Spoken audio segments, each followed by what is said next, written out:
আসসালামু আলাইকুম রাহমাতুল্লাহি ওয়া বারাকাতুহু। চলুন সেই দিন কি হয়েছিল মুসা ও মালাকুল মউত।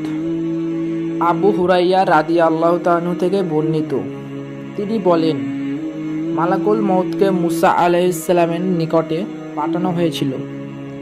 ফেরেশতা যখন তার নিকটে আসলেন, তখন তিনি তাকে থাপ্পড় মারলেন। এতে তার একটা চোখ নষ্ট হয়ে গেল।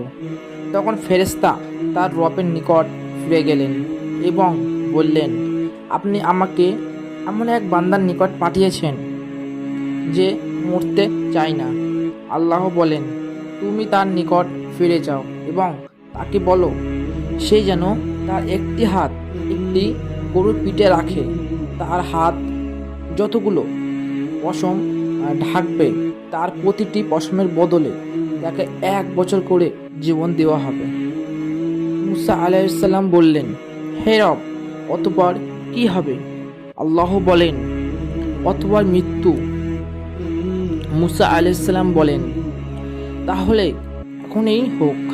তখন তিনি আল্লাহর নিকট আরজ করলেন, তাকে যেন আরজে মুকাদ্দাস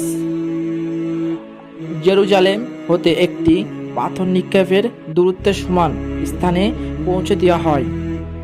আবু হুরাইরা রাদিয়াল্লাহু তাআলা বলেন, আল্লাহ রসুল সাল্লাল্লাহু আলাইহি ওয়াসাল্লাম বলেছেন, আমি যদি সেখানে থাকতাম তাহলে অবশ্যই আমি তোমাদেরকে পাথরের ধারে লাল টিলার নিচে তার কবরটি দেখিয়ে দিতাম।